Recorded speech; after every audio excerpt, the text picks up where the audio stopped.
Dear Red Saree members, good evening. My name is Snekha Rajasekaran, and I am a current junior at Vestavia Hills High School in Birmingham, Alabama. Let me start by thanking the Red Saree leaders and organizers for making this night possible.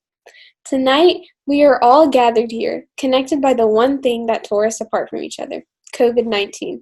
I'm sure everyone here knows or has someone close to them that has suffered greatly during this deathly pandemic, whether it may be an aunt, a grandmother, parent, or younger cousin. But let's focus on the good that has come out of this. We are united, now, more than ever, as a community to come together and face this obstacle head on. Under the Red Saree organization, we members are working to promote social awareness and health for South Asians across the nation. Let me briefly speak about my views and how the COVID era has impacted my life. I've always been predominantly interested in following a career path that delves into the field of science and medicine. Hence, from a young age onwards, I was volunteering in labs and attending summer science camps that ranged from doing physics experiments to reading and interpreting actual patient data. However, this summer, for the first time in years, I experienced the 2 months of break equivalent to that of all my other high school friends. Uneventful and monotonous, filled with loads of summer work. As I continued to procrastinate on finishing that book for AP English, I was constantly attempting to find another activity to supplement my time-consuming classwork.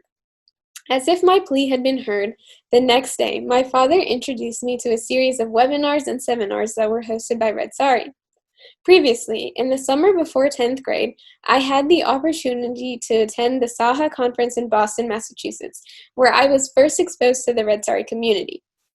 After attending several talks and witnessing social ideas for promotion, I was intrigued in participating. This chance provided itself in the webinars. During the Alabama chapter seminar, I was honored to moderate the session presented by Dr. Sivam on healthy strategies for a healthy heart. From then on, I consistently viewed and participated in seminars regularly and was astounded by the height of new information. Each webinar had one primary goal: to provide the participants with information, tips, and tricks to ensure that they stayed healthy and fit, especially during these worrying times, when our South Asian ancestry and medical history leave us at a greater risk of infection and disease.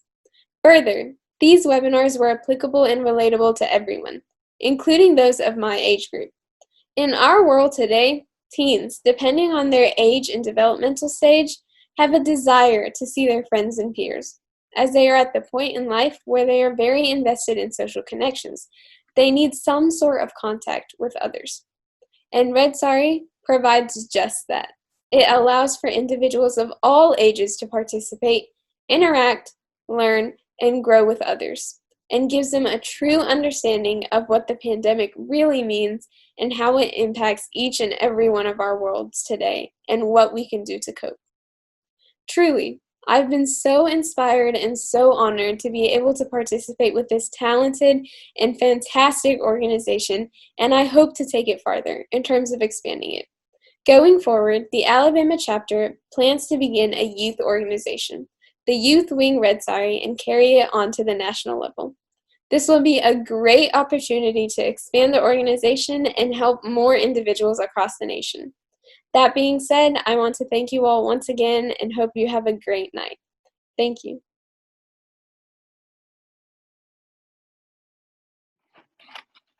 Hi everyone, my name is Ranee Brady. I'm currently in 11th grade at Vestavia Hills High School in Birmingham, Alabama.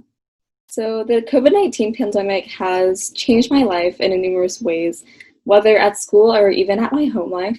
So right now I'm attending all days in person at my school. We're a fairly large school. There's about 1,200 students in my school, and we have about 20% of them are virtual. However, the hallways are pretty crowded and classrooms are kind of cramped.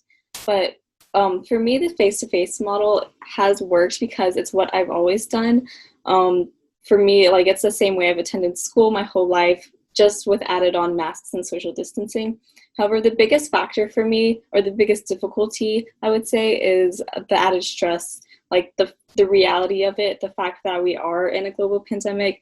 And yes, it's like normal school, but we have to worry about contracting and potentially spreading the virus to our more elderly family members that are at high risk for the virus. So that's just the biggest hardship for me right now is the reality of it. So we could say that nothing has changed and live in this little bubble, but that's just unrealistic. So we have to be aware of what's going on and like trying to stay safe and make good grades at the same time, like trying to balance between like the reality of being in a global pandemic and still trying to like take exams, take tests, and make good grades. Has added on a lot of stress. But again, all of my friends at school, other students, and my family, we're all going through the same thing. So I think I have definitely people along the way, and like I've been able to get adjusted. That's just like the added stress for me. And for my home life, not too much has changed. I'm super fortunate that my parents have like safe and isolated office jobs where they don't get exposed to people with COVID like on a regular basis. So I'm really grateful that my immediate family has been able to stay intact and connected. Like we still hug each other and see each other every day, which I'm really, really grateful for. And the biggest difficulty for my home life would definitely be not being able to see my grandmother as often because, you know, more elderly people are more at high risk for the virus. So we just don't want to risk that. And my grandmother has always played a huge role in my life. She used to live with us, and now she lives only a few minutes away, and she used to visit once a week. She would come every Wednesdays after school and bring like a home-cooked meal and eat with us. And it's just been especially hard for her because she lives alone. Like my grandfather passed before I was born. So she's always relied on us for company to have, and also to have like a sense of purpose, like to have a family to cook for and like grandkids to see was always really important for her. So I think that's definitely been the biggest change for my home life is not being able to see her like on weekly visits as I am always used to. But technology has helped a lot. We've been able to FaceTime and Zoom and get that worked out. So I'm really grateful for technology in that aspect. So yeah, that's how the coronavirus has impacted my life this year. I'm super grateful to have my whole family here and safe with me and not be completely overwhelmed by the virus, which I know many families are struggling with around the country. And I definitely feel the impacts of COVID every day, like with the everyday changes in my life. But overall, I feel like that I've been able to adjust well, both in school and at home. So thank you for listening. Bye.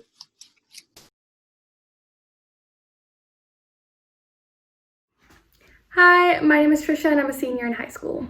Undoubtedly, this year was one of the hardest years that many of us have had to deal with. But I certainly didn't expect as a junior in high school that the rest of my high school experience would consist of us coming to school, masks on, 2 days a week, 6 feet apart, looking like a scene straight from a dystopia movie or a Black Mirror episode. Before the pandemic hit, I was just a 17-year-old, stressed and overwhelmed with school, extracurricular activities, IB and AP exams, finally getting to the point where I can apply to colleges. I had so many things going on in my life that the most time I had available to spend with my family was about 2 days a week for an occasional dinner. But the things that I took advantage of the most, like hanging out with my friends and being able to go out, slipped away from me just as easily as they came. During the pandemic, the lives of people all around the world changed, and I was sadly no stranger to that. From spending about 3 hours a week with my family, it changed to 24 hours, 7 days a week with a constant reminder of their presence. As a student who's about to go to college, the pandemic gave me one good thing, and that was the ability to spend time and make memories with my families before I had to enter the scary world of adulthood. My life that was filled with a constant stimulus seemingly just stopped and was reduced to nothing more than Netflix and social media. The first few months of the pandemic, coming from a privileged place, was kind of healing, and as I was able to rest after being constantly stressed, getting less than 6 hours of sleep each night, as well as working hard for the past 2.5 years to ensure that I got into a good school, got good scholarships as well. During that time, I was finally able to learn a little bit more about myself as well as gaining some hobbies, such as painting, editing videos, or making whipped coffee. As time progressed during the pandemic, however, the American people kind of realized us as students kind of need an education. In my experience, it's a lot easier when we're in school where we have to pay attention with the bright fluorescent lights and uncomfortable chairs preventing us from falling asleep, versus currently right now where students are taking classes from their bed just scrolling through Instagram during lectures. Doing online school, it was really hard to stay organized, personally for me. Regularly, me and my peers would miss deadlines, and we were no longer having that constant reinforcement from real-life people and had to take on a lot of personal responsibility. But being back in school was equally just as unrewarding, as there was no really better option within the American school system.